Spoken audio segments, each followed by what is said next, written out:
এরকম অনেক কাস্টমার আছেন যাদের প্রোডাক্ট কেনার বাজেট থাকে কিন্তু ডেলিভারি চার্জ দেওয়ার বাজেট থাকে না। আপনারা মনে করেন ডেলিভারি চার্জটা আমরা ফাও ফাও আপনাদের থেকে নিচ্ছি, কিন্তু আসলে এই ধারণাটা আপনাদের একদমই ভুল। বিশ্বাস করেন, একটা প্রোডাক্টের ডেলিভারি চার্জ আপনাদের থেকে সর্বোচ্চ এখন পর্যন্ত আমি 150 কেটেছি, বাট এরপরেও আমি 130 টাকা করে প্রত্যেকের থেকে নেই, 120 কি 130 টাকা ডেলিভারি চার্জ নেই। এর থেকে কোম্পানি আরও উল্টা আমার কাছে চার্জ করে, কারণ একটা ডেলিভারি চার্জ আউটসাইড ঢাকাতে 120 টাকা চার্জ ধরে, কোনো ক্ষেত্রে 150 টাকাও চার্জ ধরে, আবার কোনো ক্ষেত্রে দেখা যায় সিওডি সহ 200 টাকা পর্যন্ত ডেলিভারি এসে পড়ে।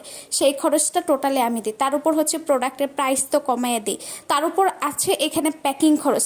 আমাদের এক একটা লার্জ সাইজের কস্টিপ মিনিমাম 7 দিন কি 10 দিন যায়। এই প্রত্যেকটা কস্টিপের প্যাকেট শুধুমাত্র খরচ হয় আপনাদের প্যাকিংয়ের জন্যই। এতে আমার ধরতে গেলে লাভ কম, ক্ষতিই বেশি হয়।